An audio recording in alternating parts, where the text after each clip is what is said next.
Okay guys, Assalamualaikum warahmatullahi wabarakatuh.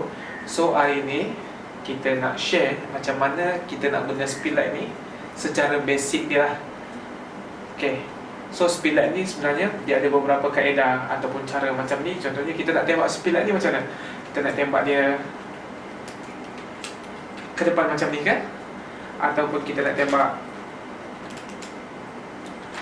ke tepi macam ni, ataupun kita nak tembak ke tepi macam ni, ataupun kita nak tembak belakang, ataupun kita nak tembak atas, ataupun kita nak tembak macam ni. So kita akan buat sampel.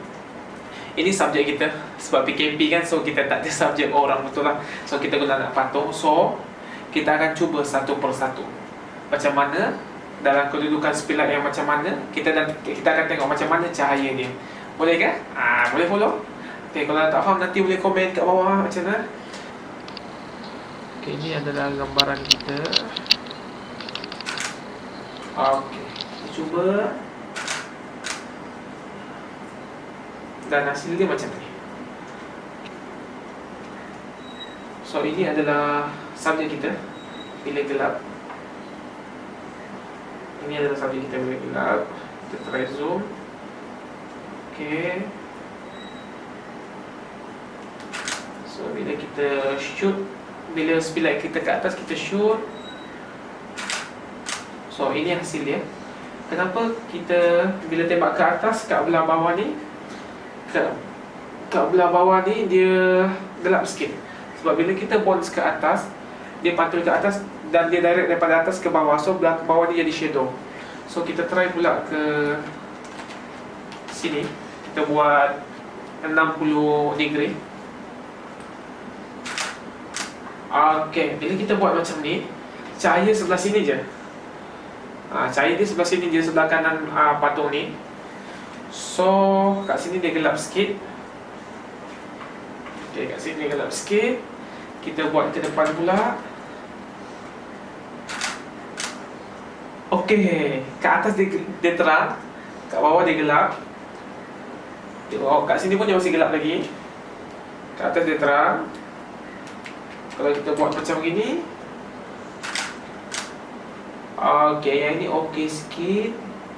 Okay, still sini terang juga. Sebelah kiri dia terang dan sebelah kanan dia gelap sikit. Tapi dia okay sebab ni kita ada lampu ekstra kat sini.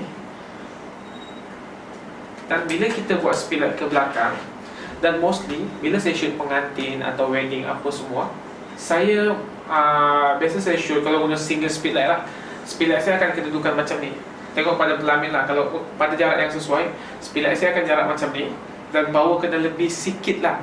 So bila jarak macam ni, cahaya akan bounce ke belakang. Bila bounce ke belakang, dia akan cover kepala, badan. So bawah leher dia akan kurang gelap. So kita tengok contoh dia.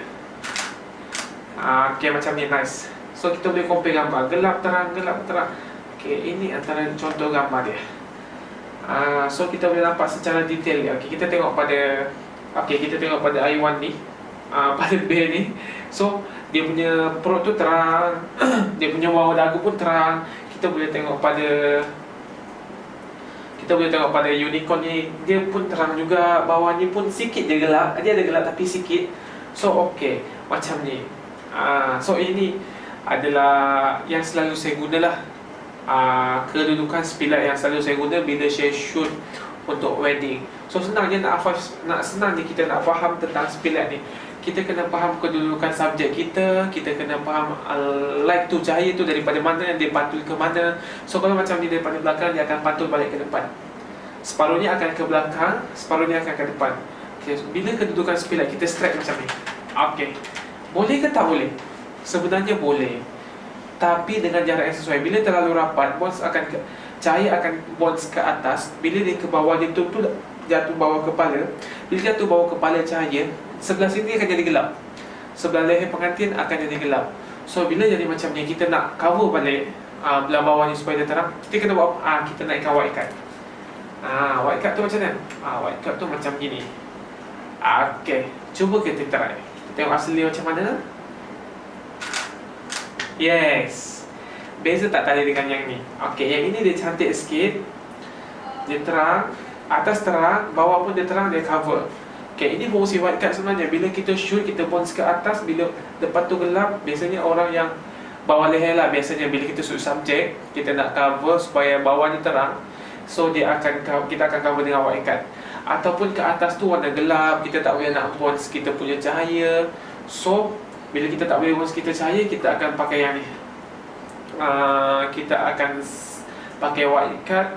Tapi bila kita pakai wildcard, power kita akan berkurang. Sebab bila benda tu dah bounce, bila benda tu dah reflect, dia akan reflect ke depan dengan power yang sangat kurang lah. Okay. Dan korang ada tak speed light? Bila speed light korang pernah tengok benda ni? Saya tunjuk sekejap Pernah tengok benda ni? Ini fungsi dia. Pernah tak bila korang shoot satu gambar pengantin, foto group, tiba-tiba korang shoot kat tengah terang, kat tepi dia gelap. Okay, macam ni. Dia akan buka sikit dia. Bila tak ada ni lah, dia akan buka sikit dia. Tapi bila kita pakai benda ni, cahaya tu, bukaan cahaya akan lagi besar. So, dispute cahaya tu akan dia akan merebak tak sesuai. Dia akan luaskan lagi cahaya tu pergi mana. So, itu fungsi benda ni. Bila ni dalam pelamin. Tapi bila kita pasang benda ni, automatic kita punya power of cahaya dia akan berkurang. So, kita kena naikkan kita punya power di sini. Macam sekarang saya pakai 1/32, 1/32 kan. So sama juga fungsi dengan wildcard ni. So kalau wildcard kita pakai, tapi kita tengok wildcard tu dia reflect pada satu tempat je, kat situ je, kat satu tempat macam ni kan. So bila kita naikkan macam ni, kita nak reflect dia banyak. Okay, kita naikkan benda ni, kita naikkan dia punya kaca depan ni. So dia akan reflect dengan benda yang besar. Dia akan, cahaya tu akan lagi pergi banyak tempat. Cahaya itu akan pergi banyak tempat dan dia akan menerangi lagi banyak kawasan. Contoh. Right, okay. Contoh kita try. 1, 2, 3. Yes, nampak dia jadi overexpose. Sebab apa? Sebab terlalu terang. So sebenarnya kan nak main pasal speed light, bila awak faham bila awak master benda-benda basic macam ni, speed light, camera, lens, bila kita boleh faham, kita boleh kuasai benda-benda basic macam ni, kita boleh buat gambar kita lawa, gambar kita cukup, orang kata cukup rasa, tone dia pun best, gambar-gambar yang menarik. So sebelum kita nak master benda-benda yang besar, kita nak main masterpiece, kita nak main lighting, kita nak main apa lagi, editing, power, kita masterkan benda-benda basic dulu. Macam mana nak pakai speed light, macam mana kita nak control speed light. Bila kita tengok ada setengah-setengah pelamin sebelah kiri, cahaya masuk dari sebelah kiri, macam mana kita nak lawan balik cahaya tu? Okay, ada setengah bulan, kita buat pelamin separuh cahaya masuk daripada depan, pelamin ni separuh tertutup dengan cahaya, separuh terkena cahaya. Macam mana kita nak menghadapi masa-masa macam tu? Inilah fungsi dia, inilah macam mana kita nak guna speed light. Contoh satu lagi, bila kita nak pakai direct speed light, bila kita pakai direct speed light, satu benda penting yang awak kena tahu, bila direct, power dia sangat kuat. So jangan guna 1/1, sakit mata. Kalau saya akan pakai 1/128 dulu. So bila saya pakai direct speed light ni, biasanya saya akan jatuhkan benda ni. Saya akan jatuhkan benda ni supaya dia akan reduce sikit power untuk cahaya yang dihasilkan. Kita cuba. Ini tanpa ubah setting kamera, kita try tengok power dia. Sangat terang, betul tak? So bila kita buat macam ni, saya set. Okay, saya pakai aperture 10. Okay, gambar kita akan jadi harsh. Itu dia punya kekurangan bila kita direct speed light. Gambar kita akan jadi harsh, gambar kita akan jadi macam jadi harsh, jadi terlalu tajam kan. Okay, saya jarang pakai direct speed light kecuali waktu-waktu tertentu. Contohnya macam saling malam berarak tengah gelap tu, saya akan pakai direct speed light. Kadang-kadang pun dia misfocus kan. Macam mana kita nak minta speed light kita, speed light kita, assist kita gunakan benda lampu merah ni, dia boleh assist kita, dia ada setting dia. Right, nak setting TTL pun boleh. Biasanya setting TTL lah. Contoh ni subjek kita setting TTL. Okay, so bila setting TTL, dia akan bagi sesedap rasa. Itu kelebihan sikit. Tapi saya tak suka pakai TTL sebabnya speed light akan usaha untuk dapatkan the best lighting untuk subjek. Bila dapatkan best lighting untuk subjek, dia ikut power yang berapa diperlukan. Tengok pada subjek tu jauh macam mana apa semua.